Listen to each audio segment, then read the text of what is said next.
All right, welcome back to another episode of Cobra Kai Companion, and I am Peter. And I am Brianna. And today we have a special interview joining us live on our YouTube channel, Michael Jonathan Smith. How are you doing, sir? I'm good. Thank you so much for having me. Cue the Yeah, applause. absolutely. Cue the applause. Yeah, applause all around. For those that don't know, you wrote the teleplay for 108 Molting and 209 Pulpo. So we'll definitely get into all of that stuff. But obviously, with our interviews, we want to try to learn more about the person. So you are a writer on Cobra Kai.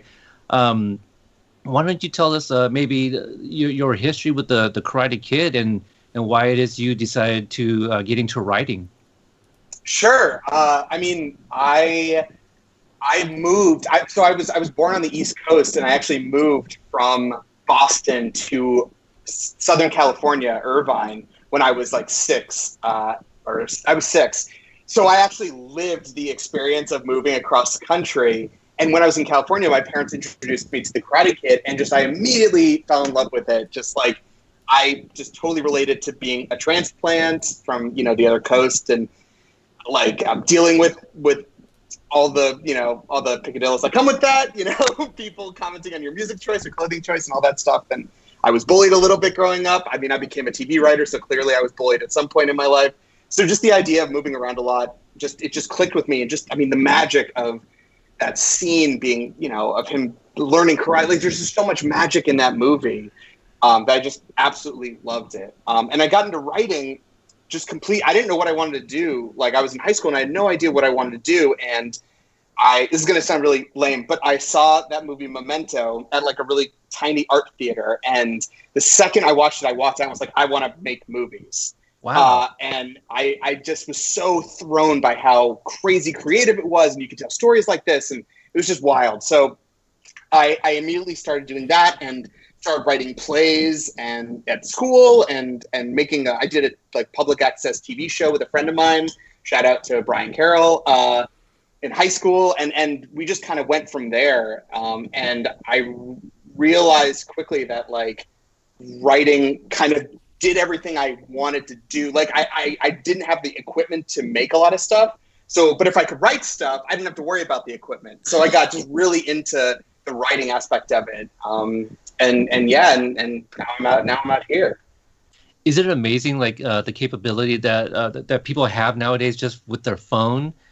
Yeah. Like we were when we made that public access TV show, we were like borrowing cameras and using crappy iMovie to edit. Like we had bare minimum stuff, and then we had to put it on a VHS, which was extremely complicated. Yeah. Like it's just so much easier now.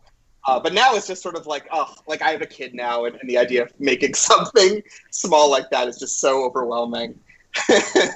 Yeah, I know. I think I'm a couple years older than you, but iMovie still wasn't even a thing for me at that point. Sure. I don't even know when iMovie came out. But I also tried dabbling in student film and projects in high school, but also enlisted into the military. So like that kind of came first, and I wasn't able to, I guess writing was never really a thing I thought about, but I thought about acting and directing for sure throughout high school. Well, it's funny. I actually got into it thinking I wanted to be a director. Like I went to film school up in Syracuse, and I was like, I want to direct these movies, and saying like, oh, they're going to pluck me out of film school because I made an amazing indie film.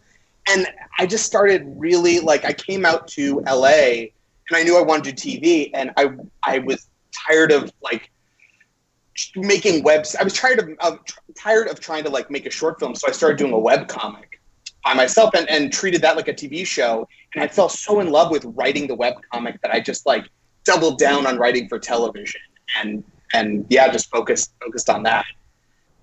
Do you have any like formal training, any college, or I mean, how does one get started in being a scriptwriter? It's so I did go to school for film and did take film classes, and I see Gianni said hi in the chat. Hi Gianni. So I went to school for film, and coming out of film school, I'm lucky enough that I have a family member who's in the industry who it was a producer for like Desperate Housewives, and it was an interesting track where I I was able to get like my first assistant job. And then from that assistant job, I got my first executive assistant job. And from that, I became a writer's assistant for TV shows. I was a writer's assistant on this show Chosen on FX, and that was actually my first script credit. And I was an executive assistant for this MTV show called Good Vibes, and I worked as a writer's PA for Atypical on Netflix. So I was doing all this stuff on this track, but I was so tired of writing spec scripts that I hooked up with some friends of mine who had camera equipment to do a web series. And through the web series, it let me do more writing. And we did a web series that was called Mermaids, which is about a guy who moved in with a mermaid. And he wasn't, because we were cheap, I was like, he's not a normal mermaid who's like human on top, fish on bottom. He's human on the outside and fish on the inside. So he literally breathes by drinking water and spitting out of his mouth. So we were just like super cheap. And through these web series, I did another web series called The Common Cult, which is about like 6 friends who are in a Lovecraftian horror cult trying to summon an old god into our plane of existence. And that web series was seen by my manager. And he immediately wanted to work with me and my friends. And from there, we started working on scripts. And like, so what I'm trying to say is the 2 tracks were like completely different, where I got these jobs and I learned from those jobs, but I was doing all this writing on the side, and like the writing on the side was what got me my first gig. So it was like a very different sort of, it's very weird. Everyone has such a different path that like, even if you study for film, that doesn't necessarily mean that you're going to get a job or vice versa. Like if anybody is interested in writing for TV, the best advice I can give you is to just do it. Just write every day, because the only thing you're going to do is get better at it. Like the one benefit I found at film school was that I just did a lot of bad writing early. So it just kind of got all that out of the way. Out of your system. If that makes sense. Yeah, it got out of my system. And don't get me wrong, I'm still like, I wrote a lot of bad stuff after school too. And to this day, I will still write bad things. Like I was looking through old ideas and I saw one that just said like a guy joins a coven of witches and it's called Bud in the Coven. And I'm like, this is a terrible, like, this is just a joke. So like, but I feel like I learned a lot from just doing it over and over again. It's like a nail, right? You keep hammering that one nail, eventually the nail will go through the wood. So that's kind of how I got to do this. You mentioned the show Chosen. I did catch a couple of episodes last night. Awesome. Because, you know, the way it's spelled is very particular. Again, most that know me know I'm a big fan of the character of Chosen and my love for Yuji Okamoto.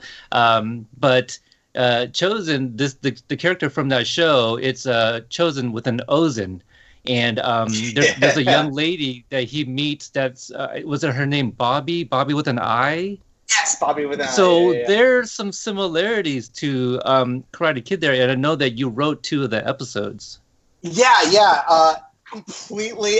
I'm impressed that you put that together, because I don't even think we were thinking of that when that happened.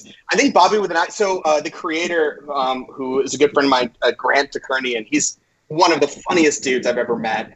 And he is just the voice of that character. And I think that pitch was probably his, actually.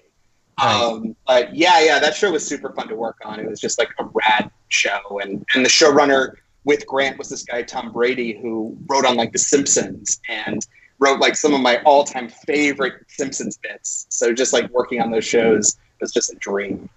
I really enjoyed the 2 episodes that I watched. Well, thank you. Yeah, and for those that want to check it out, there's some episodes on YouTube. That's how I was able to watch it, and I kind of like the little bit that I saw. I like the character of Ricky. Yeah, he was super funny. He kind of looks like me a little bit, except for like we're different nationalities. But sure, you know, you got the mustache to go. See, thank you. Well, it's also, I can see a little bit, but also it's funny because like Chosen and Cobra Kai were like my first 2 writing gigs, like being, you know, working as a writer, and both of them had the same. Why am I blanking on that actor's name? Who plays Johnny's dad? Ed Asner. Ed Asner. Thank you. I don't know why I blanked on Ed Asner. Ed Asner, total legend in both of my episodes. He's in Molting and also in my episode of Chosen. So just absolutely like stars aligned. Ed Asner is good luck charm. Oh wow! we've been finding that with this fandom, haven't we, Brianna? Just like the stars aligning a lot of things, like people that, like talking to random people about random things completely unrelated, and they're like, oh yeah, by the way, I work on blah blah blah, and then like trace it back to where they're friends with everyone that everyone I've talked to is like related to Cobra Kai somehow, and it's like completely by accident, I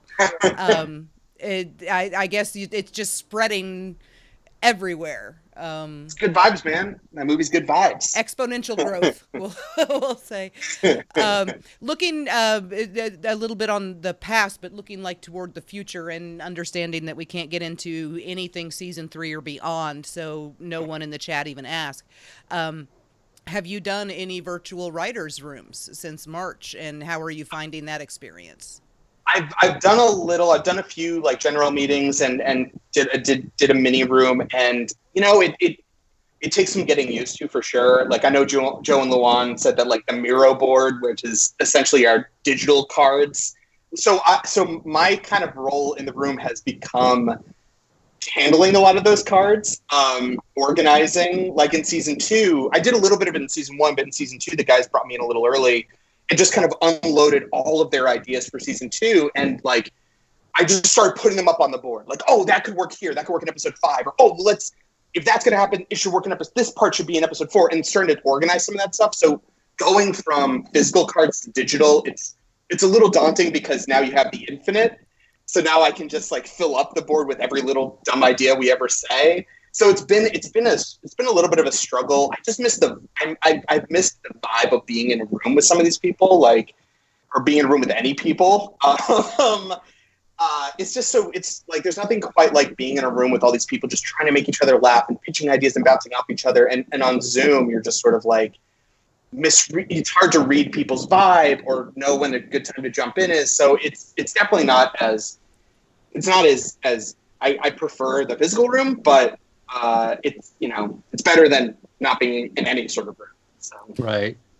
Now, I just want to throw this out before we forget, but Brianna and I and Amy, our moderator, we had the privilege of meeting you in person down in Atlanta. Yeah. Yes. So you were one of the first people we've ever met. So, I can say that, we have been waiting to speak with you, like at the very least since then. I have. Yeah. Yeah, I know. It's so funny. I think when you guys came to visit set, I think I was actually working on a rewrite of something really quick. Yes. Like, so I didn't even get a chance to really talk to you guys super long. We remember. We remember. I remember the conversation because I remember the episode number, and I got really super excited. What episode number was it? You were working on 309 at the time.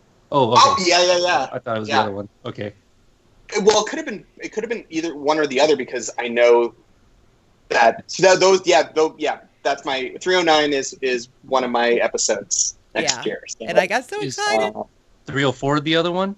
Yes. See, yes. Okay, Brianna, I kind of misremember it. I thought that he was wrapping or like fixing 304, but we heard, because I think Hayden was like, no, it's not a spoiler to know who wrote what, and so we found out he wrote 304 and 309. Okay. I'm glad you said that because I was worried, like, oh crap, should I not say what episodes I'm gonna write? No, that's the reason that we were that you were able to tell us, because he didn't think that it was a spoiler. And again, that's the way I remember it. So sorry, Hayden, if that's not the way it went down.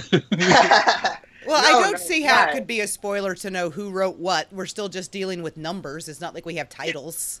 Correct. But what we did learn from Joe and Luan, if either of them are watching, we did find out that the big three seem to select specific people for specific episodes as well. And maybe, Michael, this is something that you can kind of expand on that. But also, before we get more into it, not only did you write the teleplay, you're staff writer, story editor. What can you tell us about these different titles and the responsibilities that you have?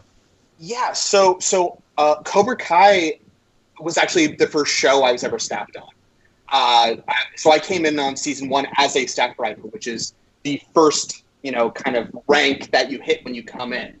The other ranks, it's like staff writer, story editor, executive story editor, and then you get into producing, co-producer, supervising producer. So on season 3, my title is supervising producer. Mm. So And the way that those rank, I mean, it's kind of different in every room. In some of the rooms, like in more network rooms and people who have been in the business a long time, the people who are the higher up ranks, like when you get to supervising producer, co-EP, stuff like that, they're typically the ones that are running they are the ones who are running the room. And usually as a staff writer, your job is to kind of sit there and take everything in and throw out ideas as it comes and to not step on anyone's shoes, which was a mistake I made my first year.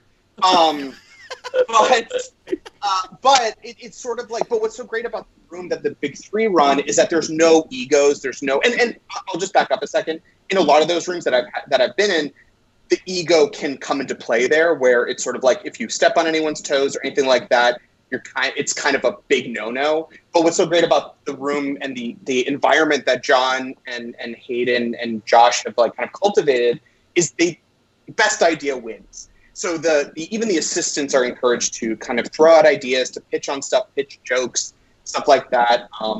So it's been a really awesome room to be a part of, especially when it was my first big boy room to join. And then the guys were just super supportive and just really, really like the fact that, so season 1 was my first gig, and then they brought me back for season 2, which was amazing. And season 2 was just such a fun room to be in. It was just, like I think there was like one person less than there was the year before. Our offices were in the Sony Animation room, so we were at Sony Animation building. So we were walking past like Spider-Verse artwork and stuff like that before the movie came out, and we were like in the offices where the Emoji Movie used to be. So it was like you could feel the ghosts of T.J. Miller walking through these halls, and so we just had our own space, and we just took it over. We had couches for each person. It was awesome. And then the guys invited me to come out to set and to be the on-set writer that year. And ever since, they've just been so supportive, and it's just been a dream to work on, honestly. Amy did verify in the chat 2 things. First of all, she said that she remembers that you were revising 304. Mm-hmm. So I will concede that I may have jumped the gun. I just remember you saying that you were writing 309, so I got all kinds of super excited. She also said Hayden slammed your door. Those doors are heavy. I didn't take they're heavy doors. To be fair, the doors are heavy. But I think that was because like you had like something sitting on your desk that had a title on it and that kind of stuff, yes. And he definitely was keeping us as far away from that as humanly possible. There was a lot of that going on. Yes. Oh, well, I got to credit to you guys and the fans that you guys do your homework. I mean, you guys know, like, I think, like, someone took a picture of our first table read, and someone was able to see through the title sheet to the cast list. So, and you're like, there's a character named this. So we've been extremely protective now, because what's so great about our show is that there's just so much stuff that can be, we don't want anyone to be spoiled about what's to come. And even with characters like Kreese arriving, like, even though people have seen it, it's been out for a few years, like, seeing that moment is just so incredible that I know the guys are super protective. And also I have a feeling that I was on deadline, so it was like slamming the door was like, okay, get back to work. I get to have fun and show the fans around.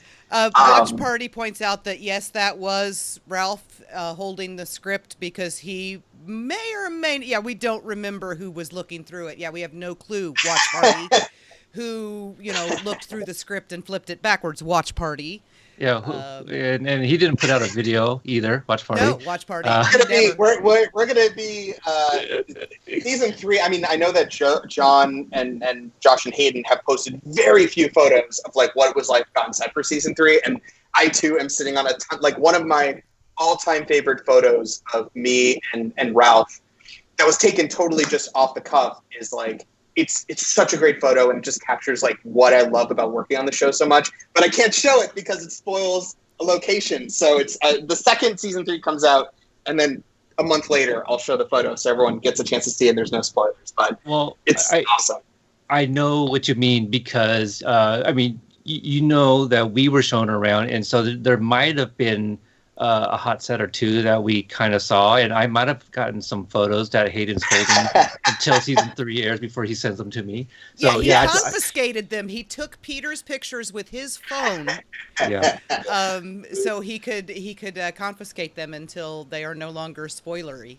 Yeah. There's some good. I mean, I won't. I will not spoil anything, but I will say that like season 3 is a special, awesome season. It's like some of the moments in season 3 are just moments I'm super proud of. I can't wait for everybody to see it. It's gonna be worth the wait. Which I know is that's so what we hear.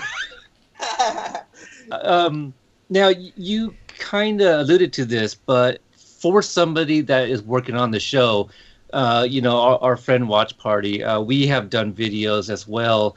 Have you seen anything out there, whether Reddit or YouTubers, podcasts, that have talked about theories and they're just so on the money? Like, what are your thoughts about hearing things like that out there? Without saying what any of them may be. Yes, correct. Right. I'll say this: some theories have, it's so tough because like, even if something is close, it's always off by enough that when they see it, they're like, "Oh, I was so close." It's sort of like the best example I can give is like when I went to go see The Village. I thought the end of The Village was going to be one thing, and my friend thought it was another thing. And then when we walked out, we were both half right. That's what I feel like a lot of these theories are, where it's sort of like it's close, but not close enough that it's like, dang it. And I think it's awesome. Like, I mean, I'm not bummed if somebody nails it because, then it means that like we're on the right path in terms of like the story that we care about and we think that the fans will enjoy watching. But I don't think I've seen anything that was like 100% like, oh no, they guessed it. So in other words, keep guessing, Watch Party. Yeah, but I do check out the subreddit a lot and lurk around there a little bit, and it's been so fun seeing everybody like throwing out theories and reactions and guessing what's going to come based on what we've said, and yeah, it's very cool. So. Well, I think John confirmed it to me in the message that that's Miguel's father that flips Daniel in the teaser. So. Yeah, Miguel's deny father, Webster Miyagi, or no, Carl Miyagi. Carl. Yeah, Carl is what Hayden said his name was. Yes, Carl Miyagi, absolutely.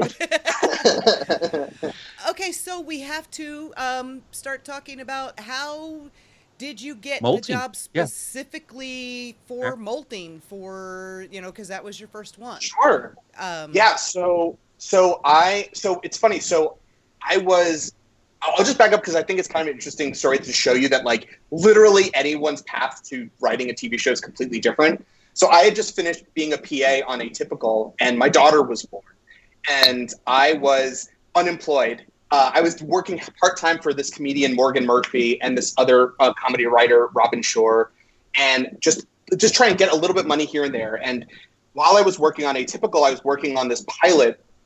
I wanted to write something that I cared about and was like, what is I don't care if this ever gets made. I just want to make something that makes me laugh and is just insane and captures the kind of stuff I like to write. So I wrote a serial killer comedy, and my agent. These are two words that don't normally go together. Yeah, I would honestly tell you more about it, but the truth is that we're actually still developing it and hopefully going to take it out soon. So I don't want to like talk about what it's about, but it's a serial killer comedy. But basically, I wrote it, and my manager was like, I love this. We'll see if we can find someone. Completely randomly, he had a random lunch with someone at Sony, this exec, Frank Ochoa, who's awesome. And Frank read it, loved it, shared it with everybody at Sony. They loved it. And before we even went to the meeting, they optioned my pilot. Mm. And while we were working on my deal, which is, basically like, okay, if we sell it, what will happen? Here's how much you might get paid. This is where we're looking at selling it. Do we want to find an actor? All that stuff that is really boring. They were like, we want to staff you on something. And, we just have this new show. Nobody knows about it yet. It's going to be about Cobra. It's called Cobra Kai. It's about the Karate Kid, like 30 something years later. So I was like, awesome. That sounds great. I would love that. I mean, sounds cool. So my first meeting, I like did a ton of prep. I was like, okay, I have a ton of ideas. I didn't know what the meeting was going to be like. And I go into, it was in I would later learn it was in Will Smith's office that he was not in at the time because he was off making these amazing movies. So I go into this office and it's just like cavern. It's just like the ceilings are so tall and there are the big three. And I mean, I loved the Harold and Kumar movies and Hot Tub Time Machine. And it was just like, oh my God, this is extremely nerve wracking. And I was just like, whoa, this office is awesome. I love a room with big ceilings. Love a room with big ceilings. And like, we just immediately just started talking about the show and about like my history and stuff like that. They had read, one of their producers, Matt Lotman, had read my script and pushed it on the guys. Like, you got to meet me. You got to meet this writer. So they met with me and we hit it off. And honestly, I was asking questions because I was just like, I had ideas of like what the characters could do, but I didn't know what they had planned. And they ended up telling me like more or less the entire arc of season 1. And I was just so blown away. I was just like nerding out, like, oh my God, like hearing some of the stuff like Robbie joining, learning under Daniel halfway through the season, and Miguel and Robbie facing off at the end and all this stuff. I was just like, holy cow, I hope to God I get this job.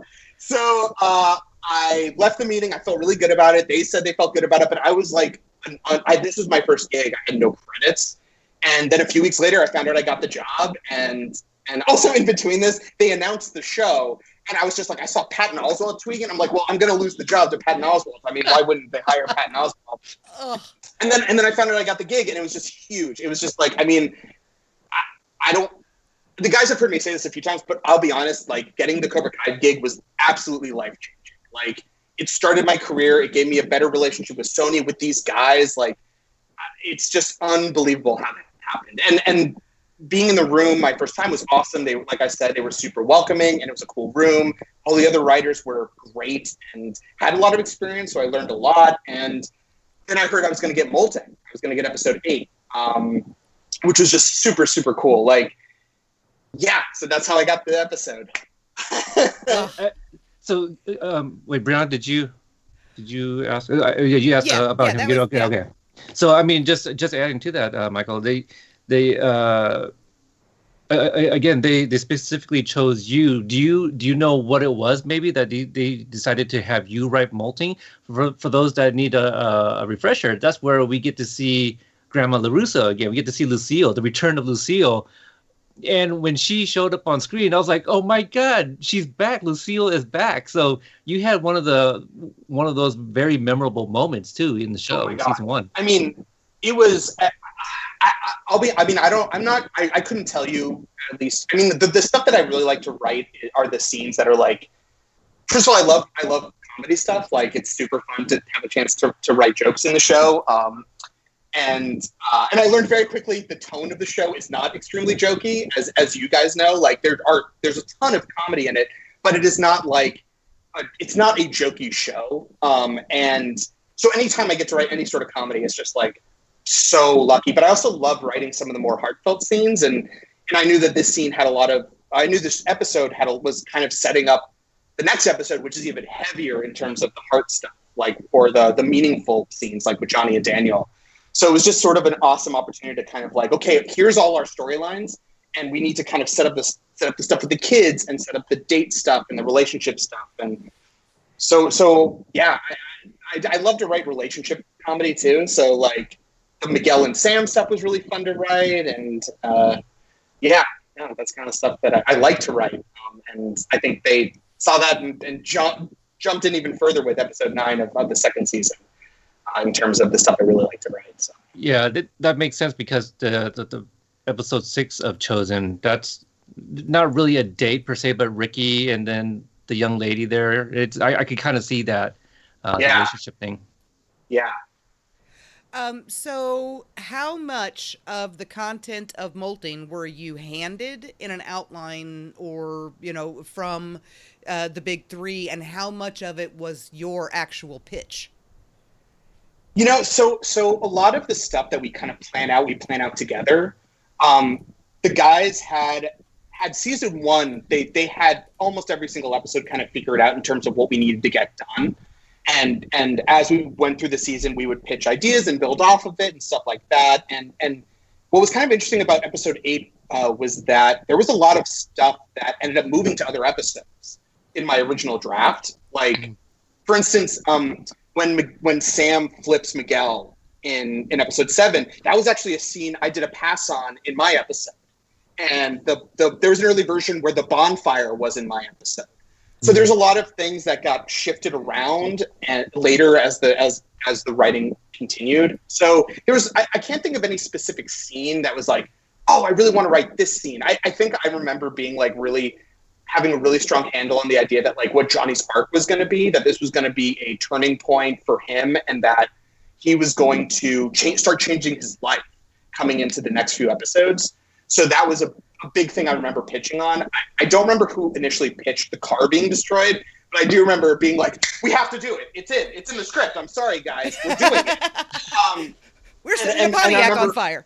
Yeah. Well, there's a joke in the writer's room that if something is said 3 times, it happens. It's got to happen at this point. So that's what we joked about, was that like, we said that we're going to blow up the car in this episode, and we said it 3 times. So it's kind of out of our hands. I'm sorry. It's like somebody in the chat. So there was a lot of things that like, I think like, yeah, I can't remember specific things that like I remember being a proponent of, but it's just such a collaborative job that sort of stuff just kind of disappears, who did what. But I remember feeling super excited that I got to write Lucille scenes, that I got to write like Robbie Daniels scenes, and the jealousy stuff with Miguel really starting to take off. So there's a lot of awesome stuff in that episode. I'll ask you a question that we asked Joe and Luan, but I have to say, so like I love the show, I love the writing. There's just moments where I just laugh my ass out loud, and one of which is when Lucille is talking about the Cobra Kai and how they pushed them down a hill, and then Anthony's like, "You said it was a cliff." So this isn't the question I asked them, but so I guess it's a 2-part question. Was that line yours? And then I guess the other question would be, what's a line that you didn't write that you wish you had written in your episodes? So that line was something that the big 3 and the room collectively was like, just we have to find a moment where that comes out. And there was a few different episodes where that joke came out and then was moved to this one. So I can't remember who initially pitched it. I feel like the big 3, it had to be John, Josh, and Hayden. It's just so in their tone. As for a joke that I wish I wrote, that's so tough. I mean, that one is awesome. Like anything Anthony says is like my favorite stuff. So I made like that. Probably that line by episode is one that I wish I wrote. But yeah, I don't know. Is there somebody that usually kind of writes the Anthony voice or some of his lines? Everyone kind of pitches. I pitch I pitch a lot of Anthony. I also pitch a lot of Stingray, so a fair amount of Anthony lines and Stingray lines. Like in episode, I don't want to like take credit for stuff, but I'm pretty sure that like what is this, Afghanistan? When he learns that the pancakes, that's right. Like a line of mine. Roland saying you're a big man, Dad, is like another line of mine. Like so like the Anthony stuff in season 2, they started the room being like, everyone go around the room and say who your favorite character is. And I was like, Anthony, he's America's trash bag. And I just like, he's just so much fun to like kind of, needle Daniel. But yeah, I don't know. It's just so, any chance that we get to write jokes is just like, those characters are just so much fun to do that stuff. So on the topic of Lucille and Anthony and Louie and everything else, throughout the course of that family dinner, which starts as a very, happy, cheerful occasion, and then Louie ruins the whole thing just by existing. And then, Sam's got the, "Oh my God, Anthony, you make everything worse" line, which, yeah, an 11-year-old boy exists, makes everything worse. Accurate. And it ends with Daniel just putting his hand up and going, "Don't talk to me." How much of that was like on the page, and how much of that was just those 6 going at it at the dinner table? That stuff was on the page, and I have a feeling that's stuff that the guys, I think, added to from my initial draft just to get the tension up of that moment. But the bickering, I mean, that's just like all those actors are so incredibly amazing, and they all know their characters so well that I wouldn't be surprised if some of that bickering towards the end was improvised. But I have a feeling that up until you make everything worse and don't talk to me, that is stuff that was definitely on the page from the guys. Okay. I would say that I want to ask about the scene. My favorite musical piece from the first season is Johnny's story. What can you tell us about writing Johnny telling his story to Miguel? I can't take any credit for that stuff. That was the guys. I mean, the guys from the get-go was like, we need to have a scene where, like, one of the things that those guys, what I love about this show and what those guys are so good about bringing out is, like, context on the old movies and giving a new perspective on that stuff. And that was something that the guys talked about, like, this should be in this episode. And it's just, like, having those scenes are just so funny but there's heart to them too. Like, it's such an interesting needle to thread because you need to get out this information that is completely new to these characters, and and you see a little bit of that in episode 9, but it's just like having it be funny and have how funny those scenes turned out to be is just like a total testament to those guys. What about the I guess, to borrow a professional wrestling term, the face heel turn that Louis pulls at the end, where he goes from, being the goofy oddball comic relief to literally throwing Daniel under a flaming bus. I got a bat. Exactly. So all the Daniel sent me, kind of thing. A message from Daniel LaRusso. Yes. That was something that it was interesting. So we got to a point by episode 8 that we realized that we wanted Louis to be the one to do this. And at the time, Louis showed up in my episode, and that was originally the first time you saw Louis. And getting to this point of like of him making a meaningful choice that hurts Daniel, we realized, oh my gosh, we should go back and put Louis in it. And I think Joe and Luan actually alluded to this in their interview, but we actually went through and, like, Joe made this huge spreadsheet of every episode that we had written up to that point where Louis would need to be rewritten. So we actually went back into these scripts, and originally it was like there was another character that was Anusha's friend, and the two of them kind of bounced off each other. So Louis was actually, in the writing process, a relatively late addition to the other episodes, but we knew that we wanted to get to this point of, like being able to write Daniel LaRusso sent me was just an absolute joy. Like, it was just so much fun to type those words into it. It was awesome. I mean, like, all the stuff with the bikers was something we wanted to make sure that we seeded a little bit. Like, we just, like, something that I learned from this and something that I always loved is, like, setting something up and paying it off. So, like, making sure that Louis felt like someone you didn't come out of nowhere, because if he wasn't in those other episodes when he did that stuff, it would have felt like kind of like, wow, that's like he just came into this episode to do this. Right. So it was really important to the guys to, like, make him a bigger character. And it just, Brett is so funny. Like, right. he just nails Louis. And he's the character I love to write to. Like, Louis is awesome. Because the way you guys built him, through the season, is we see him as so super protective of Daniel, like, all the way through. And then at the end, like, blames everything on him.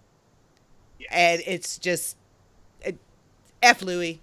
That's where I am at the end of that episode. Louis is so fun. Like, I don't know. As you can tell, I have such a soft spot for writing some of the big comedy characters. Dimitri's another character I love to write for. So yeah, anything with Louis and Anush is just like a blast. They're like Statler and Waldorf, right? Oh, like, it's a little bit, comparison, Yes. So I'm really bad at pointing out, like, Easter eggs and nods and references. Like, I think my infamous one is when Trey and Cruz are knocking on the door in 104, and I was like, oh, that's the drum toy. That's what it sounds like. Yeah, and like when we interviewed Jeff Kaplan, he was all like, oh no, that's just something we thought we'd mess around, just knock on the door, and I was like, oh man. But then Hayden, when they first came on the show, they're like, oh yeah, that was for you, Peter. But anyway, something that I've never put this out there because, again, like, I feel it's a reach, but maybe you can give insight on the scene where Johnny is writing a letter to Robbie. Like, I got very much like a Marty McFly writing a letter to Doc Brown in the first Back to the Future movie. Definitely that vibe. Like, there are, like, I mean, movies like Back to the Future and, Back to School, like, all these 80s and 90s movies are constantly thrown around in the room, and the vibe of that stuff, like, I'll come back and tell you when you guys see season 3. But there was like a specific movie that was deep in my head when I was writing some of my scenes in my episodes that like I just called back to in order of getting that feeling. Like when I'm writing, I like to play music that is like tonally matching the kind of stuff that I'm writing. So like I have an 80s mix for Cobra Kai that's got a lot of Rush and that's like 80s music that I really love. So like it's all about like capturing that vibe. So that vibe, like even if that vibe wasn't necessarily like immediately thought of, it's in the ether. You know what I mean? Of just that feeling.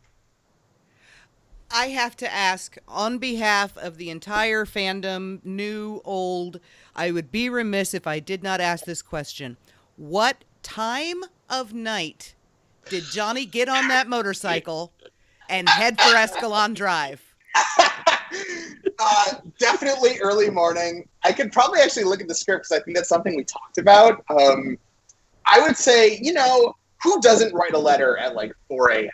You know what I mean? And also he's got to like, think of it this way. He's leaving at like 1 a.m., 2 a.m. He doesn't know exactly where Daniel LaRusso lives. So he's probably making his way up the hill, going up every single street. So by the time he got to that house, I can imagine. But that's an excellent point. That's really funny. It's just like right from the very beginning, it took him 7 hours to make a 20-minute drive.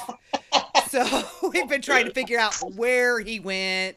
I mean, have you guys been in LA traffic? It's brutal. Yes. Matter of fact, since I did fly down to Soin to meet up with John and Hayden, and I had planned before the meeting, I had planned to go to the beach, the stump where they do the crane kick. Oh, yeah. Yeah, there was another location. I was going to go to the beach where they had the beach party. So there was a few locations I wanted to hit up, but you had to cancel golf and stuff. Yeah, well, we did go to golf and stuff. What I had to cancel was me meeting up with Sensei William Christopher Ford. So I was going to meet up with him too, and I even reached out to like Sean Kanan and Ron Thomas, who all live in California, Daryl Vidal. But just where everybody was located, I had such a small window. And obviously, my meeting with the two of the big three was at a specific time, and just even getting into Sony was a bitch, and I was just like, yeah, and I was late to that because it didn't occur to me people might be returning from lunch, and so. Oh, it's a nightmare. Like anytime I have a meeting that's anywhere across town, I give myself 2 hours, and I always show up. I always show up to the meeting an hour early, and I just kill time in my car or grab a coffee. Like that's, or I mean, this is in the before times. But yeah, it's just like the city. It's just so it's so unpredictable with that stuff. So. Well, and it did come back too. So because Daniel took like 6 hours to get from Fernandez Meats back to the dealership. In such a god awful rush. It's just like a thing. On the show, it takes forever to get anywhere. So yes. I mean, Hayden came out on Twitter and said that, he was knocking on every single door looking for LaRusso, so that's probably what took so long. Exactly. Yeah, Amy in the chat said that he was standing in someone else's backyard for half an hour before he was sent away. I do that with my wife. I stand in one place waiting for her to look at me, and I will stand there for at least 20 minutes to a half an hour waiting for her to notice that I'm grinning at her like an idiot across the room. But it's always worth it. That's love. That's love there. It's love. I mean, Brianna, do you have any more questions about molting before we get into Pulpo? I have to ask, whose idea was Yoda? The Yoda handstand on the rock that Daniel did, because that is so freaking Empire Strikes Back, Star Wars. It's perfect. I can't remember whose idea it was, but we were talking in the room about what is going to be the crane kick of the season. And I remember us talking about, Robbie being into skateboarding, and I don't remember who pitched it. And I don't want to take credit in case I wasn't the one who did it, but like, we were like, when you do a handstand, it kind of looks it looks like in a position that could be seen as a kick. So that was what we went off with, was just like, or that was what I went off with, was like, okay, let's do that. And I think like, just by virtue of the Star Wars being, like I said, like we have major Star Wars conversations. Me, Luan, and Hayden are like the biggest Star Wars nerds. Much to hey Jackie, sorry, I see somebody saying hi, Michael. In the we are such Star Wars nerds to the chagrin of everybody, especially John, who's just like, okay, nerds, we can keep moving on, because Luan and I and Hayden will just be like into these huge prequel arguments about like, listen, the prequels, great on paper, execution not so much, but what about this thing? So Star Wars is like in the pantheon of our conversation for sure. So I'm not surprised that there's big Yoda feels when you see nerd that shit, scene. Right? Is what you guys call it? Yeah, the nerd shit. Exactly, nerd shit. Quick follow-up, as far as the filming, is that a wire stunt or is that CG? I have actually always wondered that. So I don't 100% know because I was not on set season 1, but based on what I've learned from being on set is that I would say I'm guessing it's wire work with the wires erased. That is what my guess would be. Oh, wow. So that's actually Ralph Macchio standing on his head.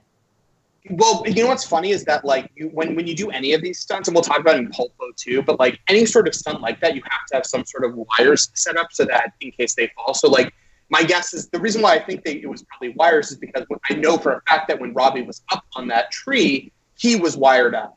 And in Pulpo, Tori and Sam, even doing a stunt on a chair is still a stunt. So they had to be wired up too. Right. So I wouldn't be surprised if Daniel was wired up for that stunt and switched him out for when he fell down when Robbie walked in on him.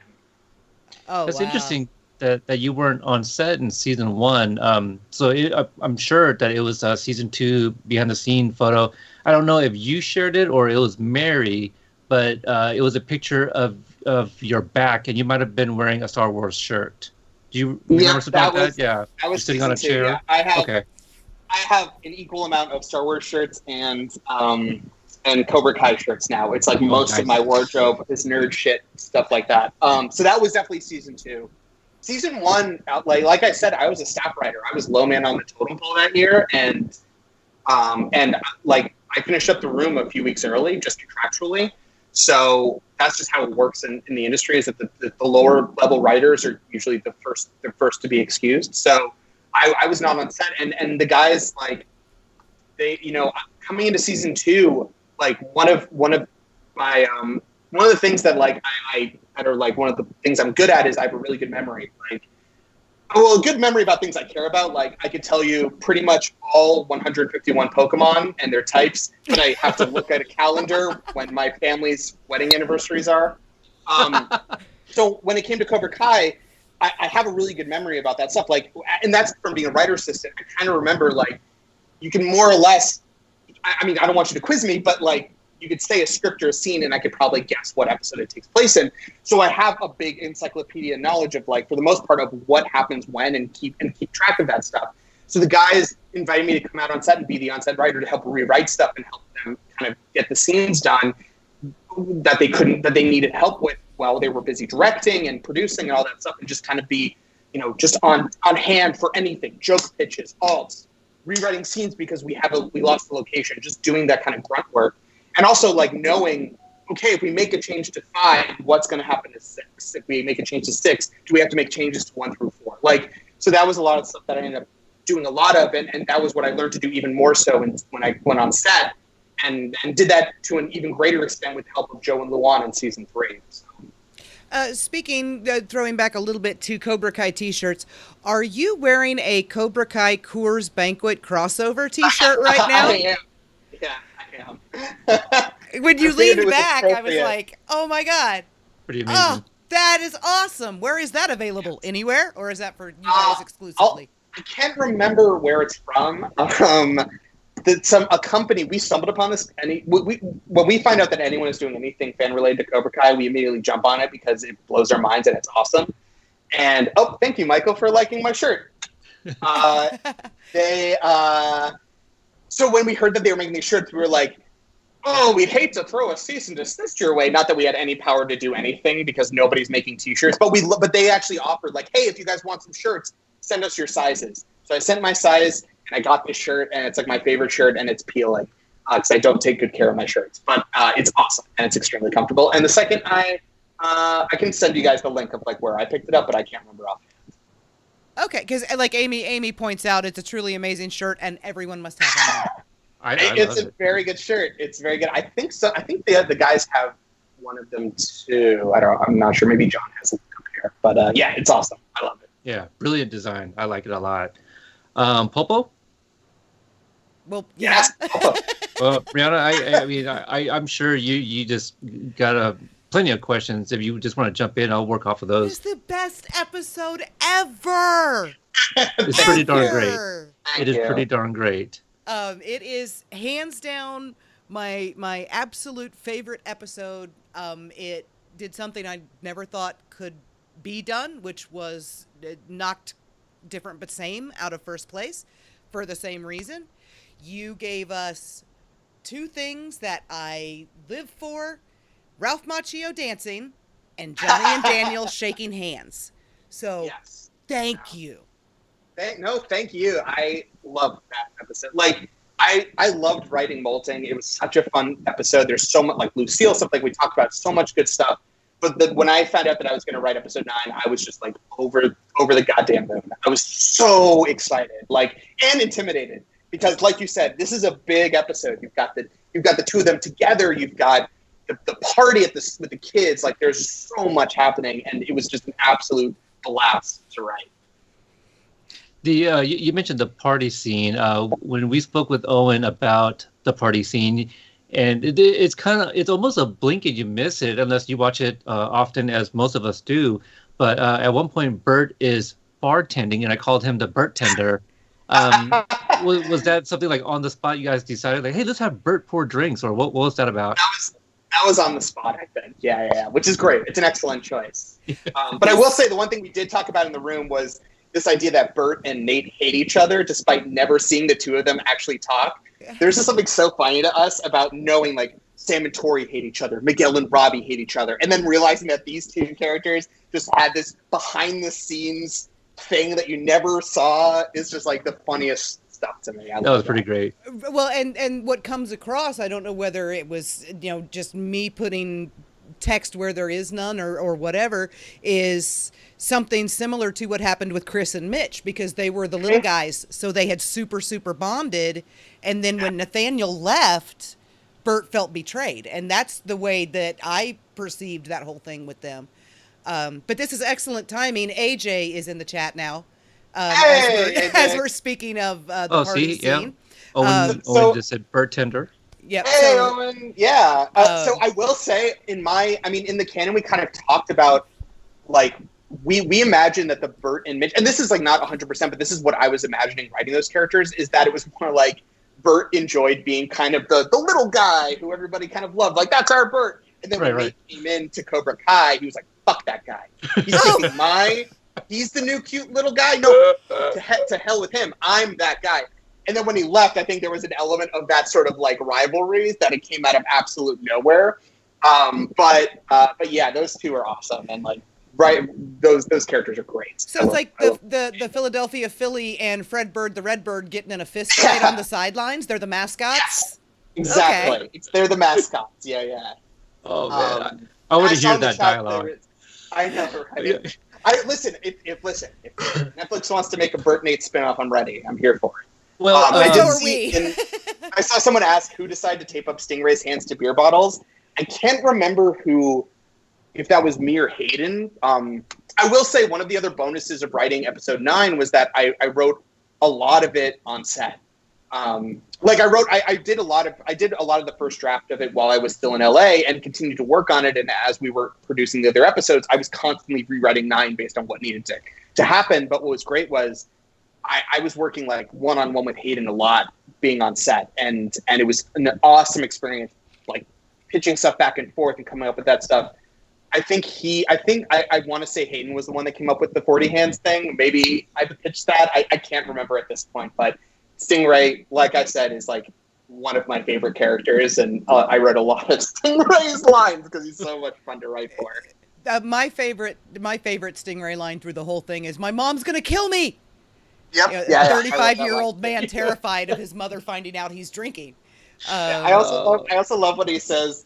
No, don't clap for them. We hate the Miyagi. Right? Like, that stuff. The girlfriend. Yeah, I think the line that I definitely wrote that I love is him him saying these like I thought we were going to your friend's house, and he goes, "These are my friends. Their mom's out of town." I love Stingray is just like a dream to write. He's so much fun. That's probably my favorite line of his, really. Now, oh gosh, I'm kind of yeah. On the since you wrote the line, the character is in this episode, Stingray. In your headcanon, how did he meet this young lady? Is that a Tinder date? What's going on with this? Because that was a little surprise to us. I imagine that he flipped the script. He's got his cool vest. He's got his awesome beard cut, his awesome beard, which I wish I could do, but I'm afraid to shape this. Hair and makeup, right? Yeah, hair and makeup. Yes, that was makeup. Yeah, that was makeup. Not the making it look like an actual stingray on the side. That was hair, but I mean that was actually shaven. But I like to imagine that he met her at a bar and was just sort of like acting really cool, and this woman was like, "Oh my gosh, like this, like he's got some swagger, like this is cool." Like maybe they've seen each other. I think we were joking around that like they met each other, like she was maybe a waitress at a diner that a restaurant he'd go to all the time, and like asked her out, and she was like, "Oh, this bad boy, that's cool," and they're just completely being blindsided when it's like no one is under 18 at this party. It's great. What about we've got several people. Well, Kate Brett is asking about Dimitri's roast, and I want to go a little bit deeper with that and ask: are you the gigantic Whovian on staff that Yep. starts the whole conversation about Capaldi going into Jodie and all of that? Yes, that is me. I wrote those scenes. I also pitched the Doctor Who's when we were doing the Halloween episode. I pitched that like a Doctor Who should take one of the Daenerys's. Right. That was my pitch also. So like any of the Doctor Who stuff, I like to throw in there. But it also just like a Doctor Who thing. It just fits so nicely because it was something. It kind of tied into what happened with Hawk and Piper like a few minutes before. Right. So that was also nice, and it was also like at the time it just felt like something that like. You just wanted to have a moment where the two of them like connected over something, and the binary brother thing comes into play, and just the idea that this pop culture is so intrinsic in the two of them, like imagining the two of them watching every episode of Doctor Who together and texting each other like, "Oh my gosh, that episode was awesome," and and them sharing in this like big change that if you're a Whovian, like Moffat leaving and a new Doctor is always a big moment. So like it just felt like the right sort of thing for the two of them to talk about. I'm sitting here blown away by the depth of that. The female Doctor replacing 12 and Piper replacing Hawk. And wow. Yeah, that just occurred to me too.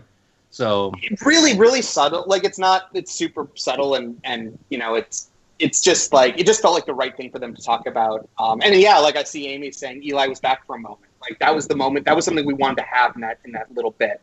So yeah, it's a great touch. I mean, kind of in the same sequence with the roast. One of my favorite Nathaniel lines, and it's not like he has a whole lot, but I love math humor. Like what about that one? That one I can't take credit for. That one might have been on set because I had actually left the set. It was such a bummer. The way that my contract worked out, I was only there for a certain amount of weeks, and wouldn't you know it, right when I had to leave was when my episode was being shot. So I only saw a little bit of episode 9 being shot. Like I was there for Robbie and his mom, which was a really awesome scene, and some of the little bits, like them rehearsing the restaurant scene. So I wasn't there for like a lot of the bigger stuff. But that line, I can't take credit for. So either that was a line from the guys or like something like that. But it's great. Yeah, it's a good line. Going back to the cold open and the montage, it's a question that's asked quite often, and I'm fairly sure I know the answer.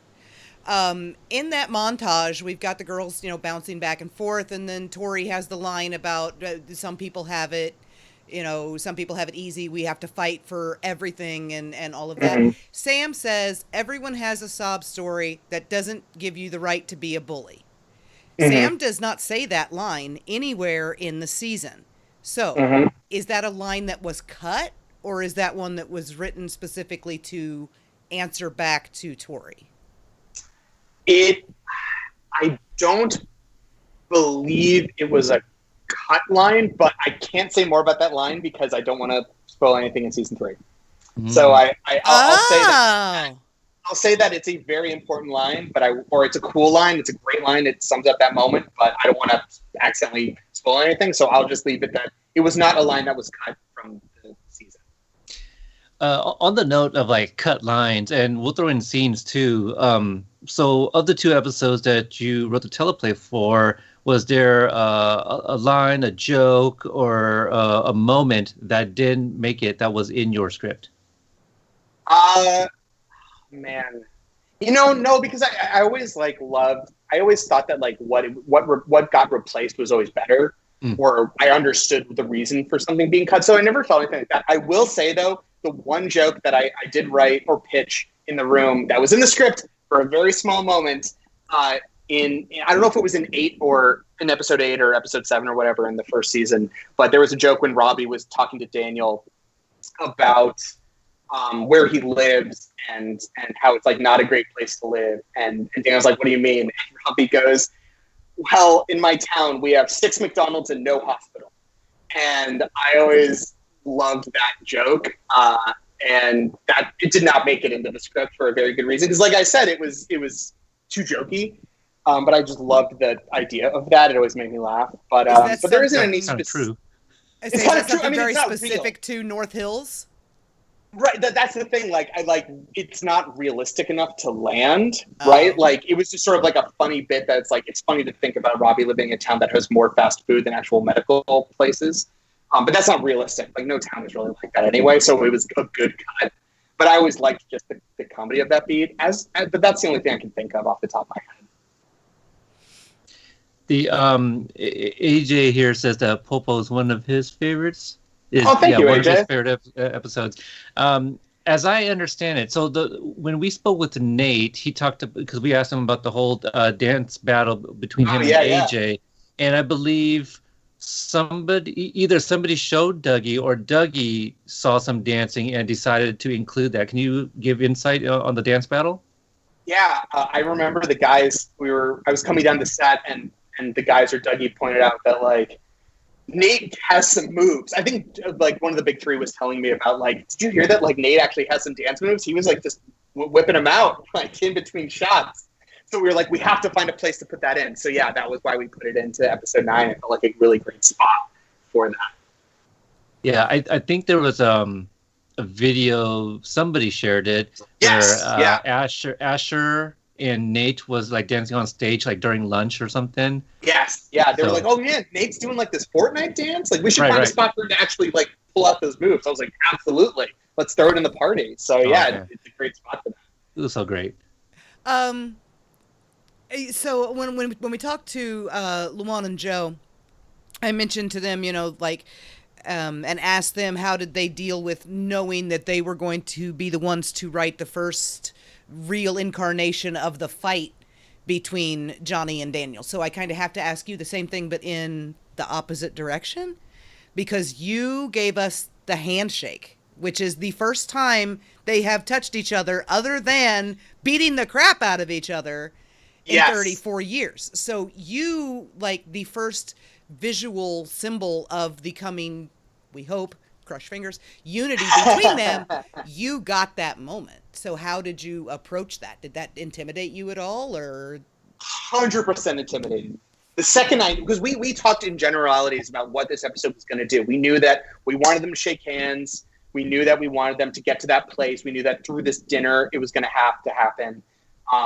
We knew that Robbie was going to show up with Sam at Johnny's door to blow it all up. We knew that Carmen and Johnny were going to have their first moment. That was a real emotional moment. And a lot of writing is sort of like puzzle solving in terms of like, how do we get to this moment?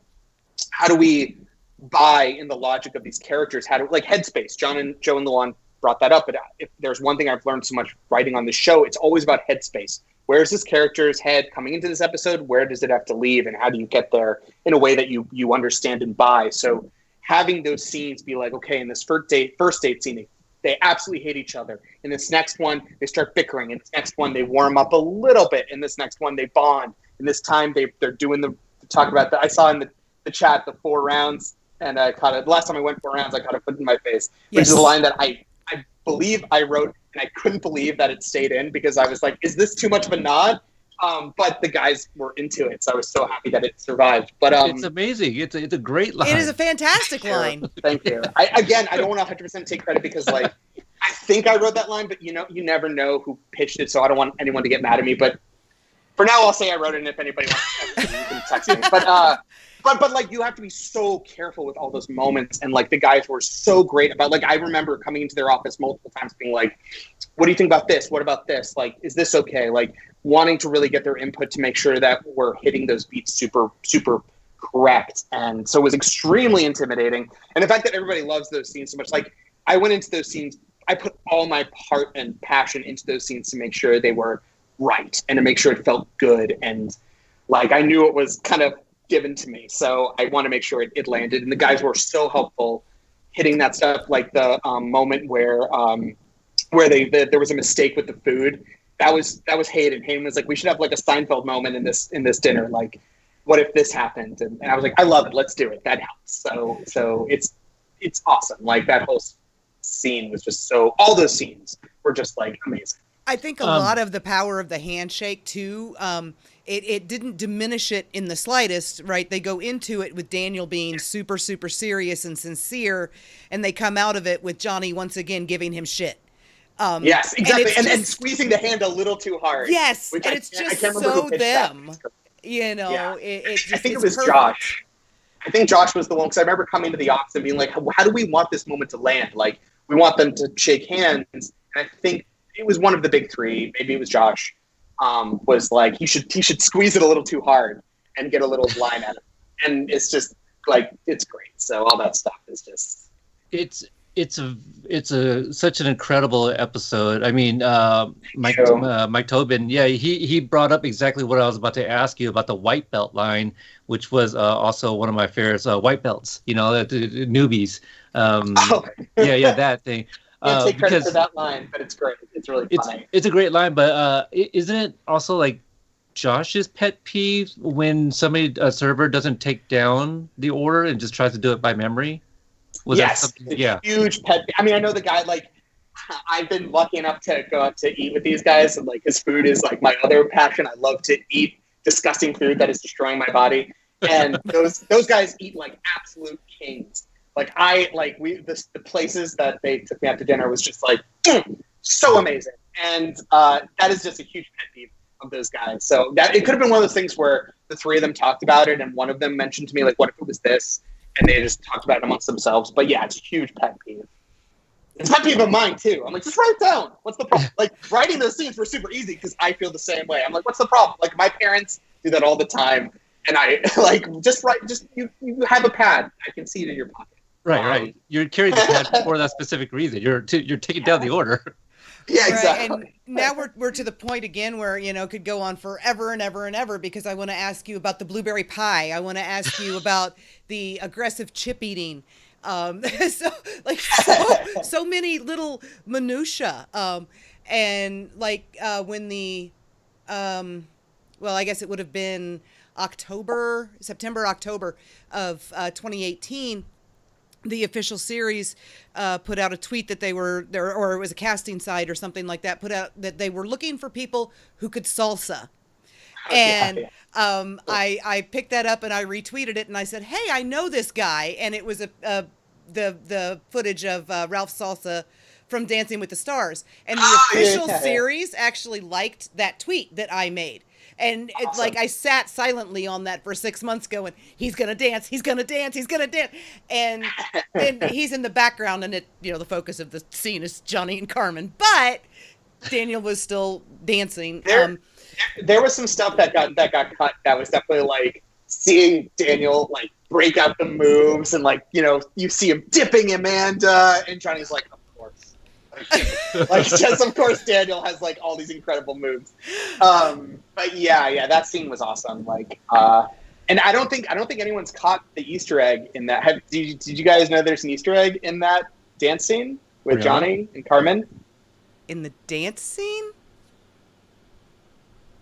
So this is a small, and the only reason I remembered this is because I watched the episodes again last night, but there's a moment where Johnny and Carmen are dancing, and Carmen says, "No, look in my eyes." When you fight someone, you don't look at their feet; you look in their eyes. You always look in their eyes, which is I wrote as a the Mr. Miyagi, as a Miyagi-ism, yeah. But I have to ask you. You were talking headspace and character voice and things like that. You are the one who can confirm this 100%, and you also won't think it's weird that I'm talking about fictional characters like they're real people because you're a writer. So they're real to me. Did Amanda and Carmen set that whole thing up, like intentionally? Going to the restroom, ladies' room. They did. Oh, the restroom, or the leave those two together to work their crap out. I don't think they said it. I think that was a moment of, I think we should go, and knowing what was going to happen by doing that. But I don't think that was something that they were like texting under the table to each other saying, hey, we should be. I think it was more like, we're going to go to the bathroom. No, don't go. You know what I mean? So I think they definitely knew what was going to, Amanda knows 100% what's happening with those two at all times. So yeah. So it was, I'd say, somewhere in between. It wasn't like a completely like, we're going to the bathroom without knowing what was going to happen. But I don't think it was something they like super premeditated, if that makes sense. Okay, because they did not look the least bit surprised. Like when they got back, they knew that they'd fixed something anyway. Yes, exactly. Now, Joe and Luan are a writing team, and you're credited as the solo writer on these two episodes. When you need some help or some inspiration, how do you go find to write like voices for the women characters, and maybe just something that you're not so privy to in terms of like other cultures or something like that, like maybe with the Diaz's? So I do a lot of research, like with Molting, which had the dinner at Carmen's and at the Diaz house. I did a lot of research about like, okay, they're Ecuadorian, like what are some dishes they might make, like some of that stuff. I did some research on and pitched some ideas. As for writing in other characters' voices, like Amanda's voice or Carmen's voice, like what's so great is that the guys have done such a good job establishing those voices, and the actors have done such a good job playing these characters that like I can literally just kind of like close my eyes and kind of think like, okay, how would Amanda say this? So like the big glass thing, like the big glass joke or something like that. Like I was like, okay, she's constantly calling out, like she is not afraid to call out that sort of stuff. And like, oh, they're in warring karate dojos. Can you get me a mojito? So or a Cadillac margarita. Big glass. So so like it's really just about like thinking about headspace again. Like what are these characters coming into the scene about? Like how do they talk? Like again, I even when I was younger, I used to listen to, like, I'm very much like, I can, when I hear things, I just kind of take it in. I'm very like, what is it? Audio learner, auditory learner, whatever. Mm-hmm, mm-hmm. I totally nailed the phrase of that. But I used to like download episodes of like Seinfeld and home movies and play them on my little like MP3 player or CD player and just like listen to how that dialogue was said and stuff. So like, I used to be able to get the rhythms of that, and I just listen to a lot of the dialogue and read a lot of the other scripts to like remember how these characters come into these scenes and stuff we like about how the way these characters talk, and just try to like parrot that a little bit. And it's not easy, and I still get it wrong. So it's definitely tough. But the guys are so great about just like constantly keeping the ship in the right direction with that stuff. Mm-hmm. With the little bitty details, I wouldn't know anyone who may or may not be on a podcast who actually went into great detail about the different drinks that everyone is drinking and just how drunk they would be by the end of the night. Mm-hmm. Sure. But we did notice that with Johnny drinking, his beer of choice, that he's just going to be pretty well Johnny by the end of it. Daniel is drinking straight up shots of tequila. He is going to be completely drunk off his ass by the time they're done. Yes. Was that like an intentional decision? Was that something, the details like that are the things that amaze me. I remember I went back through the script to see what I wrote in my earlier drafts and what survived in the last drafts. And the drinks, I remember writing those down, just thinking about like, okay, well, what are each of these characters going to order at something like this? Like, I think the Cadillac I think my original pitch was a mojito for Amanda, and it was brilliantly pitched as a Cadillac margarita, which is way funnier and way better. Which is just so Amanda. And then like I was imagining Daniel would probably order something that like would match well with his food, you know, or something that's like, I'm in this location, I'm going to order this kind of drink. It's just thinking about like what these characters would like. Daniel would pick something that's in his character, and like the Michelada for Carmen, and just the comedy of like Johnny always orders a Coors. Right. He knows what he likes. He's going to order a taco without the green stuff. That's just the way Johnny orders his tacos. Like, it's just Daniel feels like the kind of character that like when he's in a location, which is kind of like me, like I want to order the right thing that pairs. You know what I mean? So just that sort of just keeping that idea in mind at all times is like, how do these characters look at these like different situations? Mm-hmm.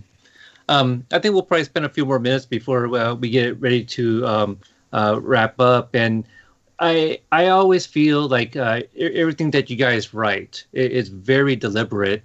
Can you talk about the decision in having Johnny refer to Daniel and Amanda as the LaRussos when saying goodnight? You know, oh yeah, goodnight LaRussos. The dance, yeah. Yeah, it's just we didn't want him to say Daniel. Like it didn't feel like they were at that stage in their relationship where he would say it felt out of character for him to say goodnight Daniel and Amanda. Like even saying it out loud, it just doesn't sound like something Johnny would say. No. And since he always says, you know, he calls Daniel LaRusso, like he always has, it just felt like the right choice for him to say goodnight LaRussos. Like that just you can't see it, but I am punching the air, jumping up and down, screaming, yes, yes, yes, over and over and over again. Because Johnny saying Daniel's name is such a huge thing in the fandom, and we're waiting for it so eagerly. And we're all like, well, they're not there yet. They're not, you know, because it's going to be a big thing when Johnny says it. And you just confirmed that yes, if Johnny ever says Daniel's name, it has to be the exact right moment. Mm-hmm. Headspace. And that just makes me so happy. Headspace. Mm-hmm. I'm sorry, I'm fangirling. Oh no, I'm glad. Yeah. Because that's been a thing like all the way back since season 1. The closest he ever came was referring to him as Daniel LaRusso when he was talking about him in your episode again, when he was talking to Miguel. That's the closest he's ever come. So yeah, it just always feels so weird. Like I remember writing that episode and being like, it just feels weird hearing Johnny say Daniel. It just doesn't sound right. Like it just says doesn't. It's a game. He's going to say it's a game, and he just throws it out. And it's so weird to hear Billy's voice say, Daniel's going to pay for this. Like, it doesn't even fit, because that's completely the wrong atmosphere for him to say that name. But yeah, it's more informal, you know, calling him the last name, because they're not on that level. Oh, gosh, I think, like, you had a question that he can actually answer. Do you remember the question that you asked when we did the podcast and we were evaluating the food and their orders and everything? I don't. Is the green stuff lettuce or guacamole? Oh, yeah. Okay. Now I vaguely remember the question. Yeah. I think it could be either, but I was imagining lettuce when I. Okay. Yeah, that's how I order my tacos. I don't want the lettuce on it. Really? It's not a taco then. Yeah, I don't like shredded lettuce on tacos. It's just empty. It's just a crunch. Like I'm getting the crunch from the taco shell. Like I don't need the lettuce on it. It just reminds me of school, like being in middle school or high school, where like if you had taco day, it'd be like those little really sad tacos with too much green stuff. I just don't like it. So the lettuce is kind of filler for you. You just want more meat. Yeah. Just give me more meat. Just more meat. Meat, cheese, hot sauce, and tortilla. That's it. Yes, tortilla. Guacamole. I'm a convert recently, but I just like a simple taco. Okay, that's fair. So were you handed the blueberry pie line and said and told you will write this, or did you say, hey, they should talk about this? That was all the guys. The guys came up. I remember they came up to me excited, like we found the perfect place to mention the blueberry pie stuff. So that's all them. Like it was awesome that's the bit, because we needed something for them to come out of that scene like laughing about and joking about. So the fact that the blueberry pie fits so perfectly there is 100% the big three. And it's actually the flip side. Then it's the bookend to Daniel talking about the spaghetti in different but same. because where that was the icebreaker there, then here it's the Daniel smearing the blueberry pie all over Johnny. And it's just it goes back to what we were talking about. Like, it's just so fun to hear them talk about what they remember from different stuff, like or what they remember from those days. Like Hayden and I were working on, we were getting the episode 6 ready for shooting with which is what is it? It's the one with all the old Cobras coming back. Yeah, 206. Yeah, take a right. Take a right. Yeah, take a right. And I remember us talking about finding a place to have that in the bar, with like getting a little bit of like, oh, did he have a crush on Allie? Like, getting some of that stuff is just always the most fun to hear, and we know the fans love that stuff, like recontextualizing the past. So having the blueberry pie is just so perfect. Like, it's a nod to the super fans who know that it's a cut scene. It's like, it works even if you don't know the reference. Like, it just fits perfectly right there. So someone said Amy said I was gifted it. I was gifted it. It's that whole episode is just amazing. Yeah. If you didn't know, Amy is she was the one that was down there with us. Yes. But I believe you guys ran into each other at Dragon Con like the next day. Yeah. I'm a big my brother and me fan, and the Adventure Zone fan, and like when I was out there on set, I felt the first year I came out with my family, and my wife and my daughter stayed with me, and the three of us lived in Atlanta for 3 months. And this went for season 3. That was not the case. So I came out alone, and I was very much like, I'm just going to be working. I'm not going to be doing anything fun. The one thing I do want to do is go see my brother and me live. So my wife was very much like, go do it. You should go see it. So that was like the one thing I got to do, and it was so fun running into it. I was like, Adventure Zone! It's great! Like Joe said, like, I'm a big D&D nerd fan. Like, Joe, Luan, and I are big nerds, and we talk nerd shit. So, yeah, it was awesome. Sholo, like, dabbles in D&D as well, doesn't he? Yeah, he does. We have yet to find a time to do some of that stuff. They're also big into Magic the Gathering, which is super cool, and not to out Hawk, but Jacob. Not out Jacob, but he's a big Pokemon fan, and the two of us bonded over talking Pokemon stuff on set. Nothing wrong with that. So much so we had to be asked to leave set because we were so loud talking about Pokemon. I missed out on that. I mean, I know a few of the characters, but it wasn't my jam. But I knew enough. My wife, who I've been with for 18 years now, the line that I used to get her was, I told her that I choose you. And she goes, I'm not picking you. You can't just choose me. Here we are 18 years later, so it worked. Oh, man, that's awesome. The D&D thing, the Magic the Gathering, that's my husband. That's his family and friend group got me thinking you guys need to set up a big tabletop back there and get some Warhammer games going. Man, I've never dabbled in Warhammer.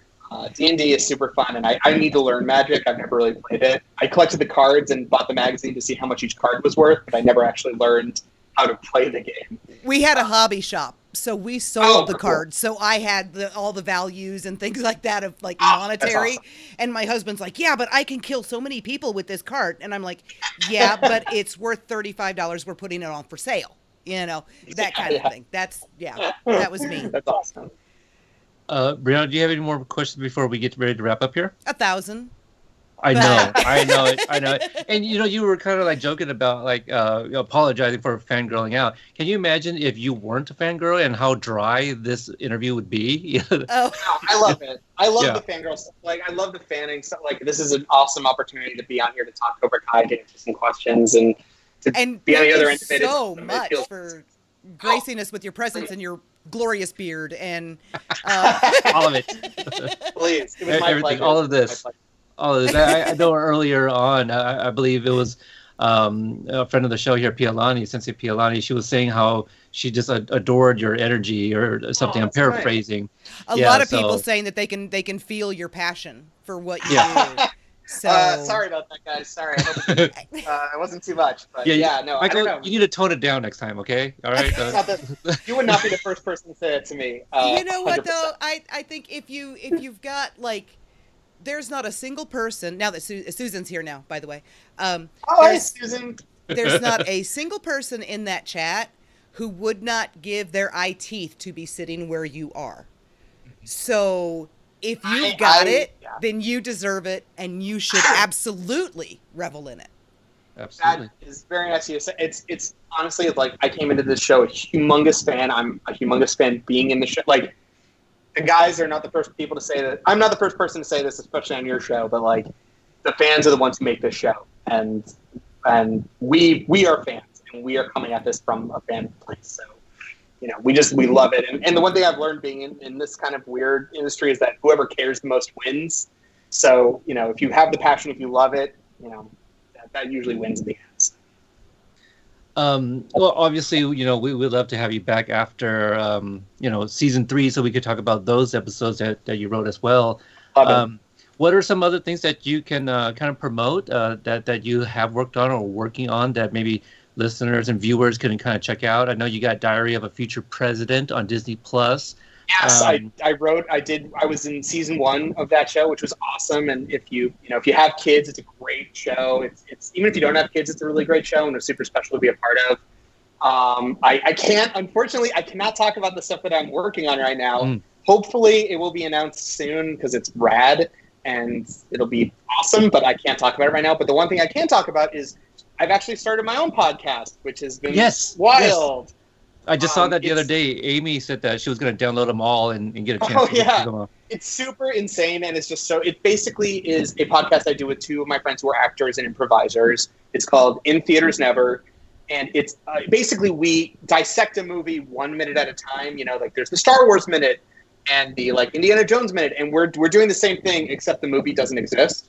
So we are making up a movie 1 minute at a time and talking about and we're coming at it as fans, so we're talking about like behind the scenes stories and all this stuff that is building up this entire world that we are trying to remember. Like in one episode, we realized we're talking about like, there's someone left behind, and eventually we get to the point that there are 7 rakes hidden throughout the movie that we have to try to locate as we go minute by minute.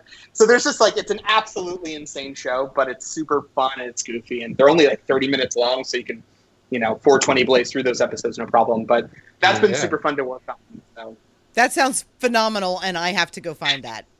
Thanks. Yeah. Oh, yeah. It's super cool. Yeah, thanks for bringing that up, because I did remember pre-interview, but then I forgot, since we started talking about Cobra Kai stuff.